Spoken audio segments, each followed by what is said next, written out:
एक तो मैं तुम में से ज्यादातर से मिलता हूं, तो तुम ज्यादातर ये कहते हो सर काश प्री हो जाता तो मेंस तो दे लेते, यही तो है, तो प्री हो जाता मेंस, तो क्या प्री पास करना मेडल प्राप्त करना है? और तुम्हारे में ज्यादातर क्या है कि नहीं सर मेंस की तो तैयारी क्या पता ठीक नहीं थी, पर प्री तो पास हो जाता, सर घर वालों को विश्वास हो जाता, सर हमारे खुद के अंदर ही कॉन्फिडेंस आ जाता, सर प्री तो कम से कम पास हो जाता। मैं ना ऐसे 5-6 लोगों को जानता हूं जिन्होंने 6-6 प्री पास कर रखे हैं, उनको मिलाऊंगा एक दिन आपसे। मेंस पास नहीं हो रहा, हर बार प्री पास हो जाता है, तो उन्होंने 6 से मेडल लगा रखे हैं, प्री प्री प्री प्री तो उनको तुम पूछो जाके कि क्या ये प्री वाला मेडल है, इसकी पेंशन आती है? हाँ, या सरकार इसका भी कहेगी कि भाई 6 प्री पास कर लिए तो अब डायरेक्ट आप इंटरव्यू दे सकते हो, अब आपको मेंस देने की आवश्यकता। कैसा होता है? क्या फर्क पड़ता है प्री पास करने से नहीं करने से? उल्टा अब तुम्हारे दिमाग में आना चाहिए कि चलो इस बार जैसा हुआ जो हुआ, तैयारी थी नहीं थी, हुआ नहीं हुआ, वो सब अलग बात है, अगली बार जब हो तो ये प्री वाली टेंशन तो हो ही नहीं। इस प्रकार की तो हम सोचेंगे नहीं कि प्री पास हो जाता तो प्री तो आराम से ही क्लियर हो जाएगा, मेंस भी हो जाएगा, और हमारी कोई टॉप 50 में रैंक किया जाए। अब हमें पूरा समय मिलता है कि आप बताइए, इस बार आप में से कई होंगे रहा होगा सर मेरे को टाइम नहीं मिला था, मेरे तो नोट्स भी कंप्लीट नहीं हुए थे, या कोई ये सोचे कि सर मैं उन दिनों बीमार हो गया था, मैं सर टेस्ट नहीं दे पाया था, तो टेस्ट सीरीज ज्वाइन नहीं कर पाया था, मैं पुराने पेपर नहीं निकाल पाया था। 100 प्रकार के किंतु परंतु हमारे दिमाग के अंदर रहते हैं। अब वो तमाम किंतु परंतु दूर करने का मौका है कि अब इस प्रकार की कोई चीज नहीं रहे। अभी जैसे क्या क्या सब्जेक्ट चल रहे हैं सर, मुझे याद आता, आईआर चल रहा है, वर्ल्ड हिस्ट्री चल रही है, और सोशियोलॉजी, और मैडम शायद फिजिकल ज्योग्राफी पढ़ा गए, ये हो गए। और ये तमाम मेंस के सारे के सारे अभी जो सब्जेक्ट चल रहे हैं किसके चल रहे हैं? मेंस। प्री वाले अभी अभी जब तुमने दिया था तो प्री वाले एक बार तो रीडिंग लगाई रखिए।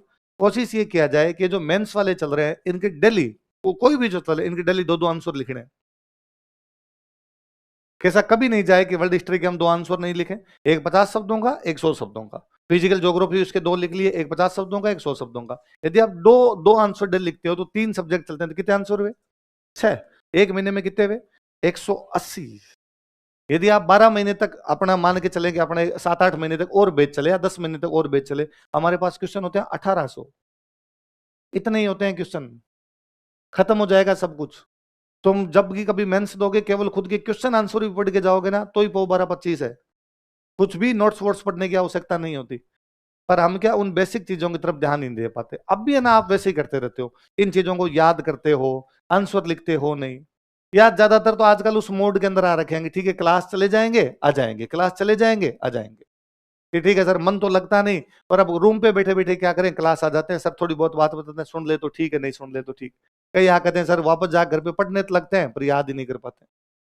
अब तो मन में ये रहना चाहिए कि भाई ये डिलीट है, ये चैप्टर ही डिलीट है, जो कुछ हुआ वो डिलीट हो गया, शुरुआत यहीं से है, और जो अगला है उसके अंदर हमारा लक्ष्य ये होना चाहिए। या अब भी यदि ये लेके बैठे हो कि अगली बार कम से कम प्री तो पास कर ले, तो फिर तो ये 2 पंचवर्षीय योजना हो जाएगी। अगली बार खाली प्री पास होगा, अगली बार मेंस दे लेना, फिर उसके अगली बार मेंस और पास करके इंटरव्यू दे लेना, और उसके अगली बार फिर सिलेक्शन ले लेना। ये तो स्टेप है, फिर हर बार आप यदि एक एक स्टेप चढ़ना चाहते हो तो ये पूरा पैकेज है जिसमें एक साथ ही तैयारी होती है। अब वो मौका है बहुत अच्छा तैयारी करने का, तो दो तो एक तो ये कर लिया जाए, एक अब जो पुराने आपके सब्जेक्ट हो चुके हैं, कोई ज्यादा नहीं, डेली आधे पौने घंटे जितना टाइम मिल जाए आपको, मत कहता हूं 7 दिन में 3 बार, संडे वाले दिन जब कभी एक दिन आपको समय मिले, वो जो जैसे मान लो पॉलिटी है, खैर पॉलिटी पढ़ा हुआ था, पूरा उसको नहीं पढ़ना, शुरुआत से यूं नहीं पढ़ना, वरना आपको वही लगेगा कि यार पुरानी चीजें पढ़ी हुई है, मैं बोर सा हो रहा हूं इसके अंदर। वो रैंडम किसी टॉपिक को उठाया जाए कि आज है ना मैं इसका नीति निर्देशक तत्व पढ़ देता हूं,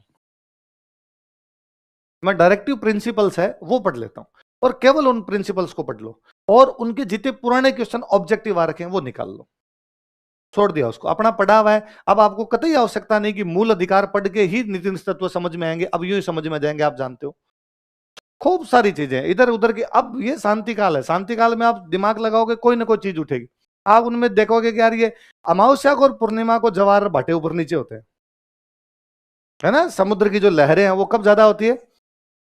अमावस्या को और पूर्णिमा।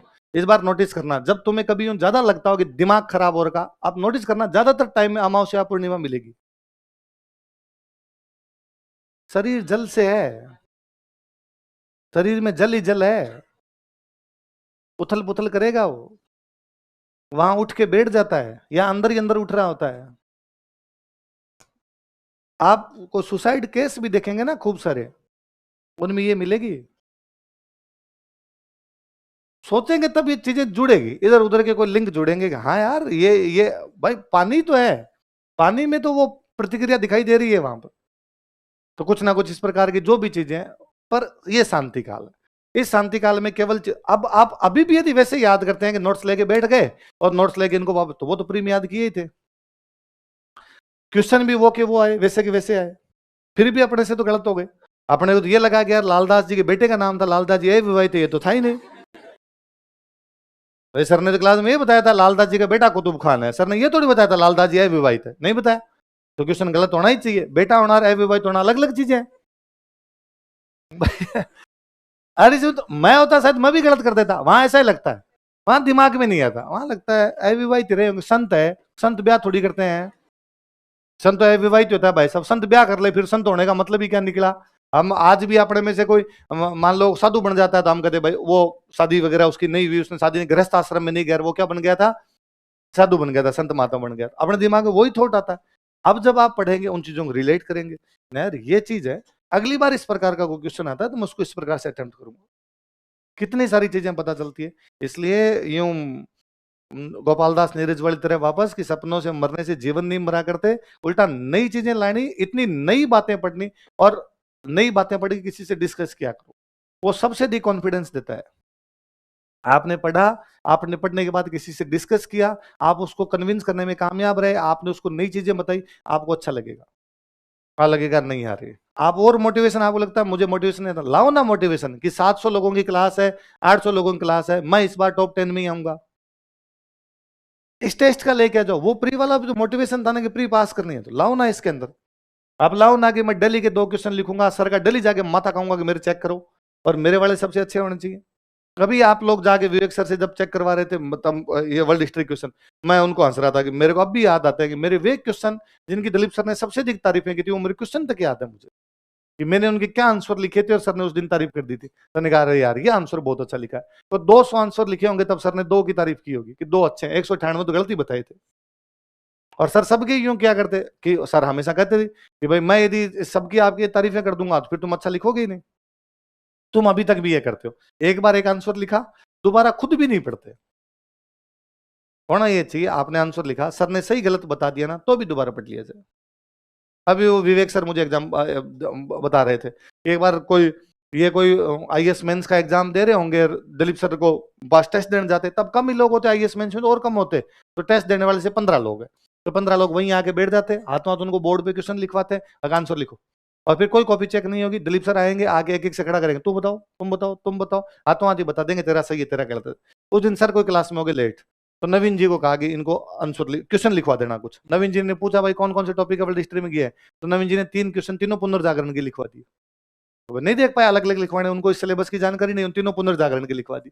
तो विवेक सर कहे कि अब हमें मिले तो हमें लगा दिलीप सर ने कहा होगा नवीन जी को तभी लिखवाए, तो तीनों पुनर्जागरण के तीनों एक जैसे, ऊपर वाले में कारण पूछे हुए, नीचे वाले में कारण नहीं पूछे हुए, तीसरे वाले में कारण पूछे, थोड़ा बहुत चेंज किया, तो भी हमने तीनों लिखे, तीनों अलग अलग प्रकार से लिखे, पहले वाली की बातें दूसरे रिपीट और नहीं होने दी।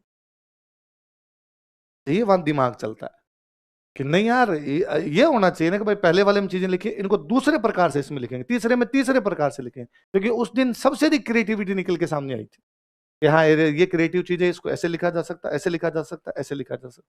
क्यों प्रयास नहीं करते कि कितनी सारी चीजें ला जाए। वर्ल्ड हिस्ट्री पढ़ रहे हो आजकल, हैबिट डालो ना, एक बुक आती है एनसी बिश्नोई,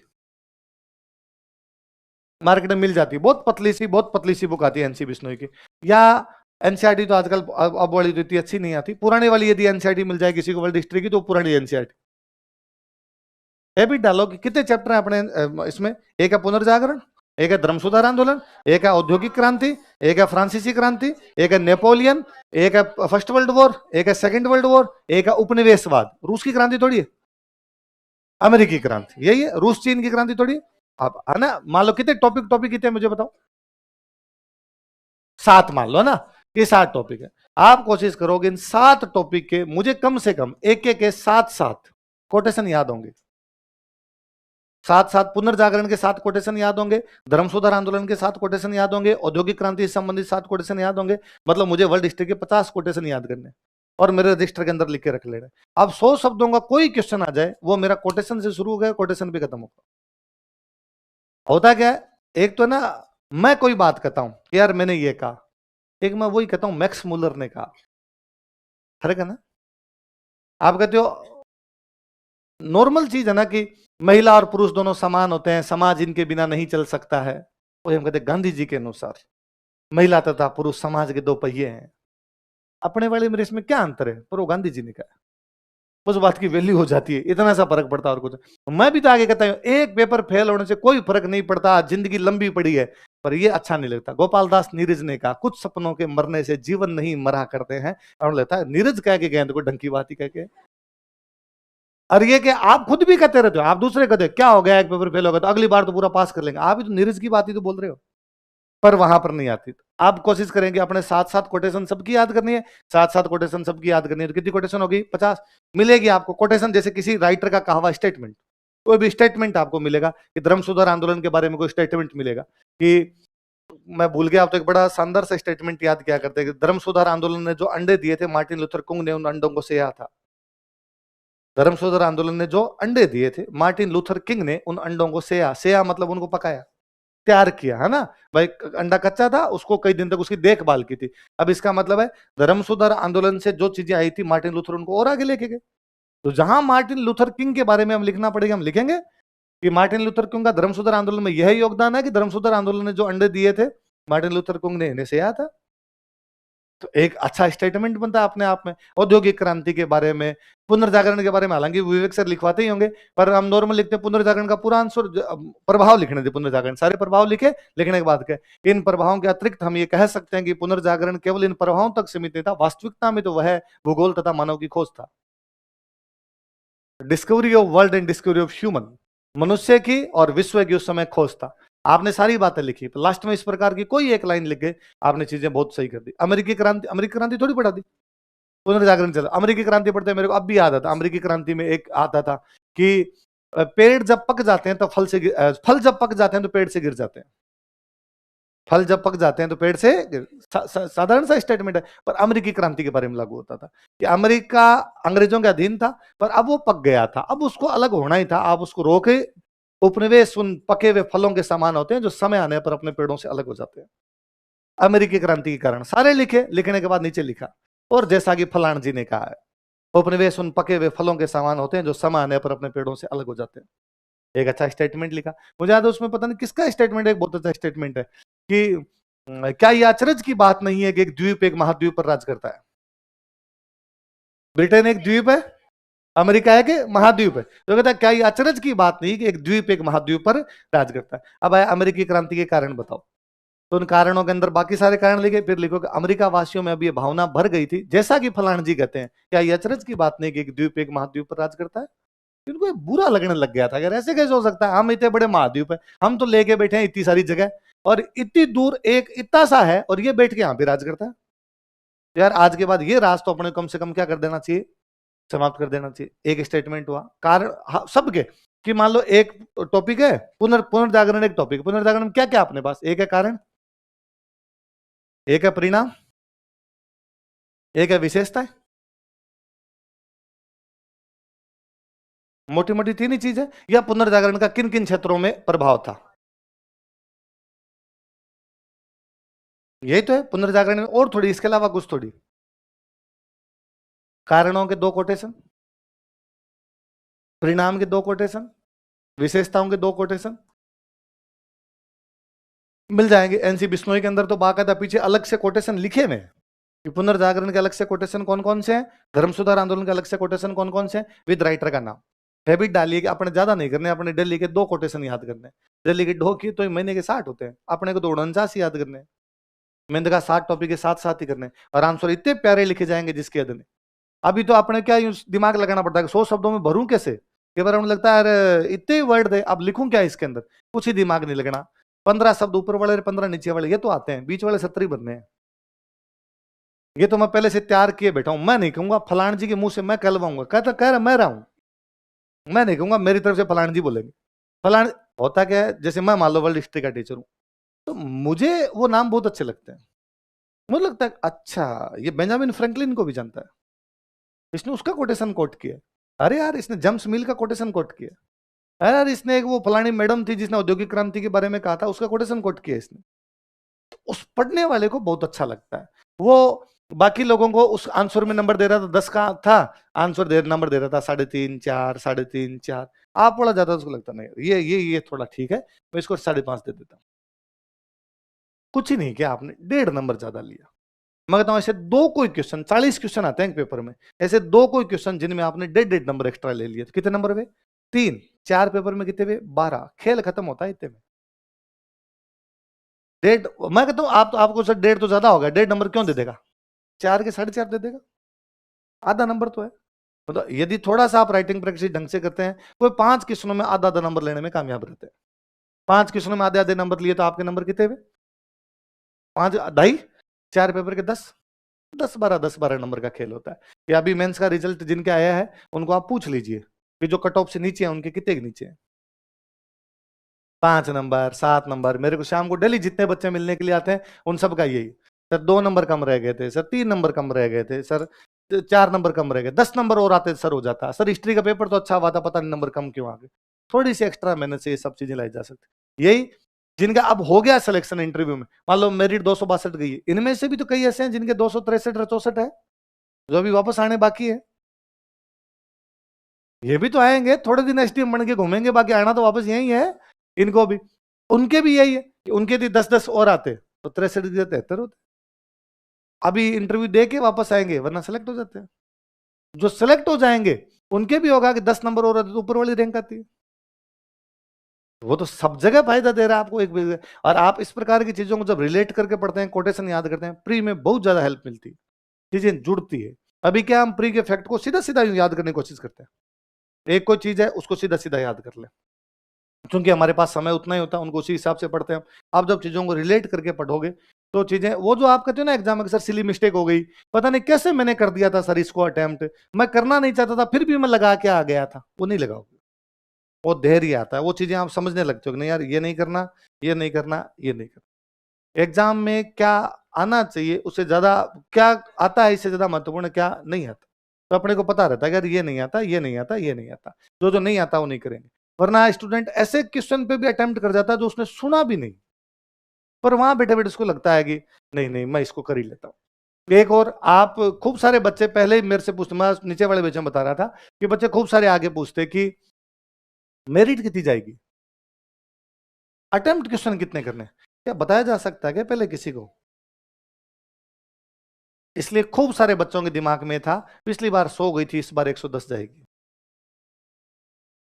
और तुम्हारे लाइब्रेरियों में जो तुम्हारे आसपास में बूढ़े बाबा बैठे रहते हैं उन सब ने तुम्हें यह और कहा कि नोट से पार नहीं पड़ेगी, 100 से ऊपर चली जाएगी मेरिट, नोट से तो पार कैसे पड़ेगी। इसलिए वो घबराए घबराए सी हालत में, यदि तुम्हारे किसी के 50 क्वेश्चन होने के बाद में तुम्हें खुद को ही लग गया था अब नहीं आ रहे, फिर भी इसलिए ज्यादा कर दिए कि वैसे ही फेल हो रहे हैं, क्योंकि मेरिट तो कितनी जाएगी भाई, वो तो आपको पता ही था, आरपीसी में अपने चाचा जी बैठते हैं, तो रात को आपको बता दिया था भाई 110 से कम नहीं जाने। कई बार कोई स्टूडेंट आगे पूछता है सर कितने क्वेश्चन अटेम्प्ट करने हैं? जितने आए। भाई मैं पेपर देने जाऊं 150 क्वेश्चन थे, मान लो आप पेपर देने जाओ मेरे से पूछ के जाओ 150 क्वेश्चन आएंगे कितने करें, और मैं आपको कहूं यार 120 तो करके ही आना, आपने 120 कर लिए, उसके बाद 10 क्वेश्चन और थे जो आपको आ रहे थे, छोड़ दोगे क्या? कि सर ने तो 120 का ही कहा था, अब आगे नहीं बढ़ूंगा, अब भले ही मेरे को 10 आ रहे हैं, क्वेश्चन तो सिंपल सा ही है, भारत के प्रथम प्रधानमंत्री के नाम बताओ, पर रुक जाता हूं। मैंने 120 के क्वेश्चन आ ही 80 रहे थे। 2 राउंड, फर्स्ट राउंड में वो जो सारे आते हैं, सेकंड राउंड में वो जिनमें 2 में कंफ्यूजन होता है, 2 ही चीज होती है, तीसरा तो कुछ होता ही नहीं है। इसमें सारे मिला के फर्स्ट राउंड में किए तो मेरे को 50 आ रहे थे जिनमें कोई किंतु परंतु नहीं थे, सेकंड राउंड में किए तो 2-2 वाले थे, और वो मैंने 30 और कर दिए। और मुझे लगता था कि इनमें यार घट बढ़ा के भी यदि 15 भी गलत हो गए तो भी अपने कोई बात नहीं, आधा आधा सा तो रह जाएगा अपने, और मुझे लगता था 20 सही हो ही जाएंगे इसके अंदर, तो मैंने इतने किए। अब 80 के बाद आ ही नहीं रहा कोई, आसपास हवा नहीं लग रही, करोगे क्या उसको? अब उसमें जवाहरलाल नेहरू के प्रिय घोड़े का नाम बताओ, तो आपने कहा प्रिय छोड़ो, हमने तो ये भी नहीं पता उनके पास घोड़ा था। अगले ने क्वेश्चन पूछ लिया, बुद्ध भगवान जिस घोड़े पर निकले थे उस घोड़े का नाम बताओ। भगवान बुद्ध किस दिशा में मुंह करके निकले थे? पूछ रखा है यूपीपीसी में क्वेश्चन पूछ रखा है। भगवान बुद्ध जब ग्रह त्याग करते हैं तो उनका घोड़ा किस दिशा के अंदर गया था? क्या करना है? नहीं आ रहा, नहीं आ रहा ये सवाल। क्यों करना है इस सवाल को अटेम्प्ट? करना ही नहीं, हम यही रुक गए हमारे जितने आ रहे थे। तो सवाल उतने ही होते हैं जितने अपने को आ रहे होते हैं, उससे ज्यादा कभी भी हम कर नहीं पाएंगे। हाँ 2 4 5 7 का ऊपर वेरिएशन होता है कि हाँ यार लास्ट में होता क्या है, तो जो दिग्विजय सर कहते हैं कि भाई एग्जाम देने के बाद पेपर साइड में रख कर मुठ्ठियां बंद करके बैठ जाओ कि मुझे करना ही नहीं, वरना क्या वहां पे यूं उठता रहता है एक और पेपर पढ़ा रहता ना, फिर यूं बैठे बैठे सोचते रहते हैं यार ये हो सकता है, ये युगांडा का राष्ट्रपति सर ने कहा था, वो वही है वही है ये वही। लेकिन न तो सर ने कहा था न अपने को आ रहा था, पर वहां उस पॉइंट ऑफ टाइम के अंदर ऐसा लगता है कि नहीं यार सर ने कहा था या मेरे दोस्त ने बताया था, वो नाम ले रहा था, मैंने अखबार में पढ़ा था, करंट वाली मैगजीन में लास्ट में ऐसा ही तो लिखा हुआ था कुरिया फरमे फरमे कुछ ये था, ये फरमे नहीं जरमे है, मेरे फरमे याद रह गया ये है, तो ये कर लेता हूँ अपने, नहीं करना उस क्वेश्चन को अपने। तो ऐसा भी कुछ ही नहीं कि भाई कितने करने होते कितने नहीं करने होते। अब आपके पास पूरा टाइम है, उस पूरे टाइम को 3 चीजों में बांट के रखा जाए अपने। एक वो जो हमारी क्लास के अंदर चल रहा है, वो डेली का डेली ढंग से याद करना और उस डेली क्वेश्चन निकालने उसके मेंस वाले, क्योंकि मेंस के सब्जेक्ट चल रहे हैं इसलिए मेंस वाले। एक वो जो हमने पहले पढ़ लिया है प्री वाला, उसके रैंडम कोई भी टॉपिक्स लेके पढ़ने हैं और उन टॉपिक के पी वाई क्यू निकालने हैं। पूरे पूरे लेके बैठते हैं तो फिर याद नहीं होता। आपसे सौगन ही खानी है कि न्यूज़पेपर डेली पढ़ना है, कुछ ही नहीं। उसका जो ऑडिटोरियल आता है, बीच वाले जो 2 पन्ने आते हैं ऑडिटोरियल जिसमें अभिव्यक्ति लिखे होते हैं या संपादकीय लिखे होता है, वो पढ़ना है। कितना टाइम लगता है? मैं तो जब संपादकीय पढ़ता हूं तो टाइम लगता है मिनट 8। 2 लेख ही तो होते हैं, 4-4 मिनट के 2 लेख होते हैं। आप लगता है नहीं सर हमारे तो 8 मिनट नहीं होता, आपके पता नहीं कैसे हो जाता, 28 में तो होगा। कब पढ़ना है? रोटी खाते टाइम। थाली उस अखबार के ऊपर रख के खानी है, अखबार पड़ा नीचे, ऊपर वो संपादकीय, नीचे रोटी है, और यकीन मानिए पढ़ोगे उसको तो भी रोटी मुंह में ही जाएगी। ऐसा कभी नहीं हुआ कि भाई यूं अखबार देख देख दे इधर ठोस लियो आपने, ऐसा आपके साथ कभी होगा नहीं। तो वो भी नहीं। तो डेली अखबार पढ़ना। करंट का करंट तैयार होता है, अखबार को ध्यान से पढ़ना है, हिंदी की तरह हिंदी सुधारनी है। कैसे हिंदी सुधारनी? उसमें मात्राओं पे ध्यान दो कि वो हिंदू कैसे लिख रहा है। आप सारे हिंदू में ऊ की मात्रा छोटी लगा लेते हो। स्टूडेंट कल से मेरे पास जब से रिजल्ट आया सर, हिंदी अंग्रेजी वाले पेपर में तो 72 नंबर ही दिए सर, हमारे तो 62 नंबर ही दिए सर, इतने कम क्यों दिए? मैं उसने भी ज्यादा दे दिए तुम्हारे। यदि मैं कॉपी चेक करूं तो सच में तुम्हारे 62 भी नहीं है। मैं परेशान हूं तुम्हारे लोगों की कॉपियां देख देख के। नए बेच तो अब तो जो बेचे हैं उनको मैं आगे जो बच्चे बैठे थे, सिंगल बच्चा एक पूरी लाइन, एक पूरी लाइन में उसने 8 शब्द लिखे, 7 शब्द लिखे। सिंगल बच्चा खड़ा नहीं कर सकता सर ये पूरी लाइनर, इसमें एक भी गलत नहीं लिखा। या तो बिंदी गलत लगाई है या मात्राएं गलत लगाई है, कई जगह तो उसको वर्ड ही नहीं समझ में आ रहा। मैं आज भी हंसता हूं कई बार आपको कि आपको यदि लिख दिया जाए ना कि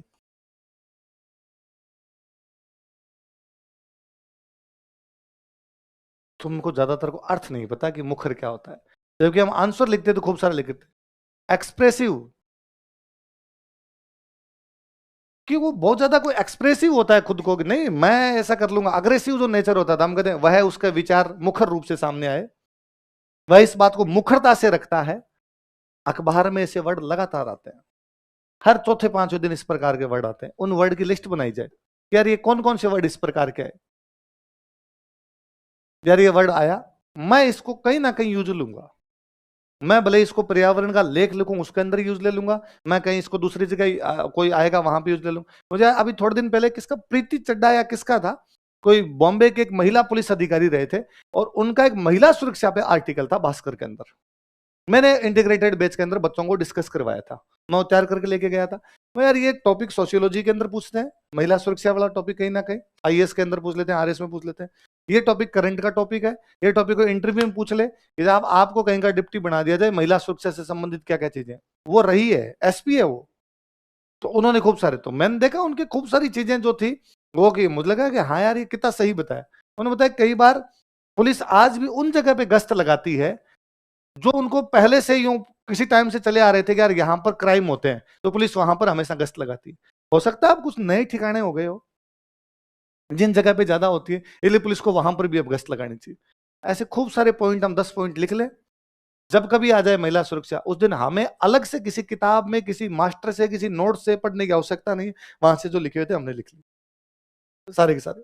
पर्यावरण पे कोई ना कोई लेख आता रहता तीसरे चौथे दिन। हम जानते हैं पर्यावरण की बातें, आप और मैं सब जानते हैं। उसमें कोई 5-7 वर्ड आपको अच्छे लग जाए, कोई 5-7 किसी कोटेशन, कोई एक आधी कोटेशन मिल जाए, किसी एक विद्वान व्यक्ति का विचार मिल जाए, आप रजिस्टर में लिख लो और याद रखो कि पर्यावरण वाला जिस दिन लिखूंगा लेख, उस दिन यहां से काम लूंगा। एक पूरा रजिस्टर इन चीजों के लिए लगाया जाए, जिसमें कि अखबार की अच्छी बातें लिखूंगा, लाइन्स, अखबार के अच्छे वर्ड्स लिखूंगा, कौन कौन से वर्ड मुझे अच्छे लगते हैं, जो मुझे नहीं आ रहे मैं सर से जाके पूछ लूंगा, मेरे साथी से जाके पूछ लूंगा, आंसर के अंदर यूज लूंगा।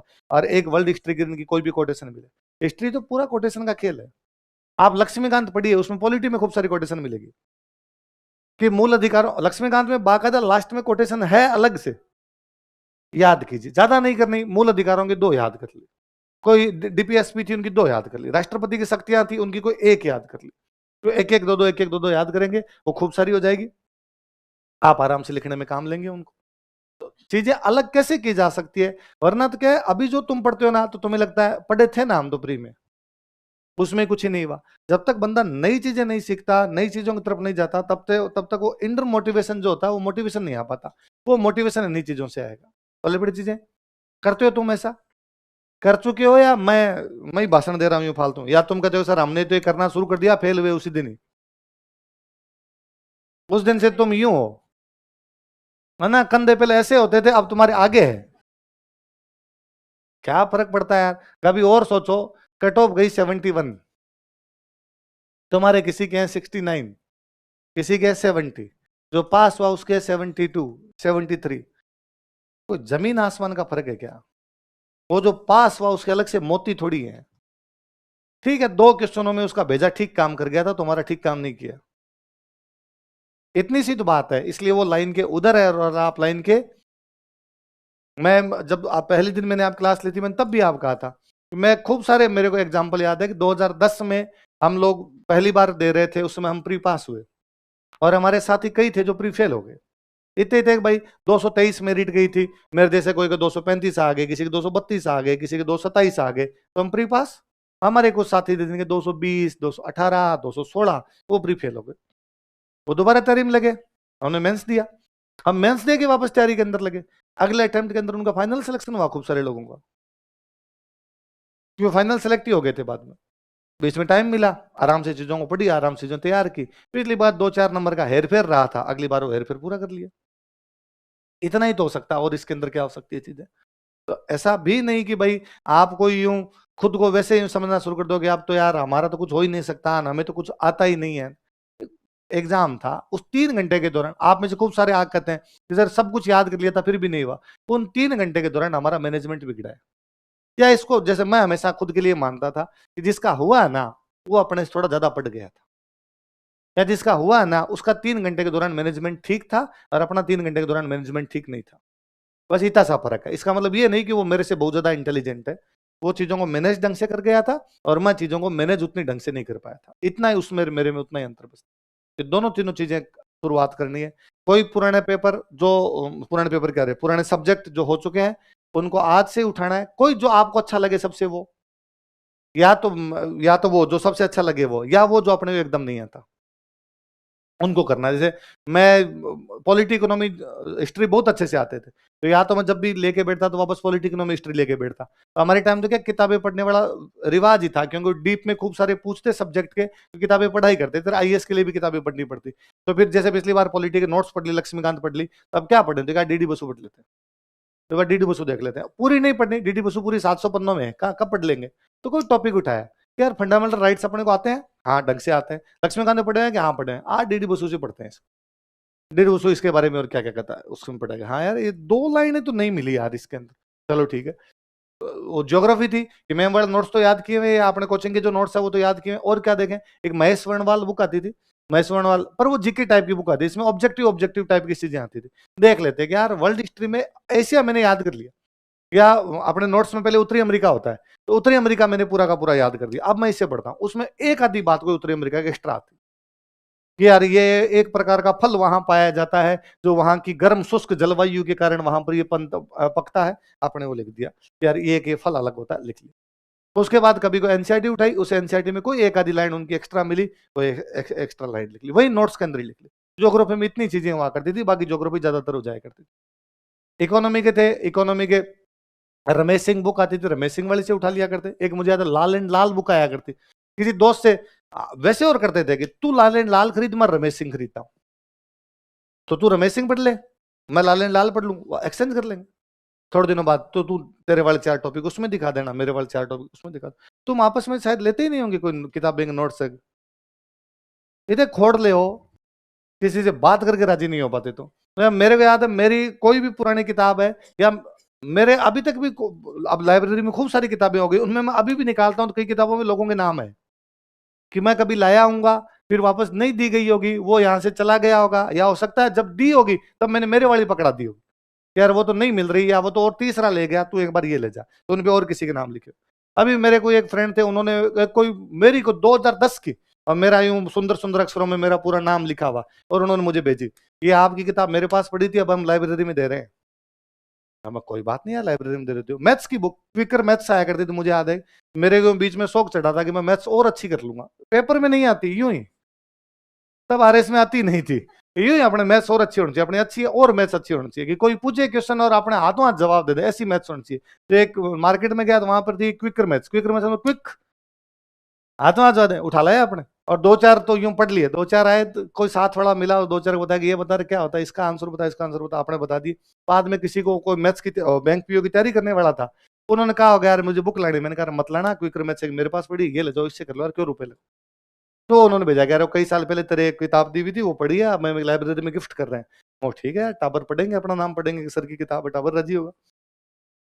तो खूब सारी चीजें हैं करने के लिए, इसलिए थोड़ी थोड़ी नई चीजें करनी शुरू करो। और अखबार तो डेली पढ़ना ही है, आप कहो तो कल से सोशियोलॉजी पढ़ लेंगे अपने, 1 घंटे अखबार पढ़ लेंगे, है ना, मैं पढ़ आऊंगा, मैं डेली उसको करवा दूंगा। आप में से कोई एक, मैं इंग्लिश वाला अखबार पढ़ने मुझे थोड़ा टाइम लगता है, और अब इतना टाइम होता नहीं है मेरे पास, वरना पहले तो मैं पढ़ लिया करता। आप में जो इंग्लिश मीडियम वाले वो कोई इंग्लिश का आर्टिकल तैयार कर लेना, हिंदी वाले तो मुझे पढ़ने में बेमुश्किल 10 मिनट लगती है, कि मैं चलता फिरता दैनिक भास्कर और पत्रिका दोनों का आर्टिकल 10-15 मिनट में समेट देता हूँ।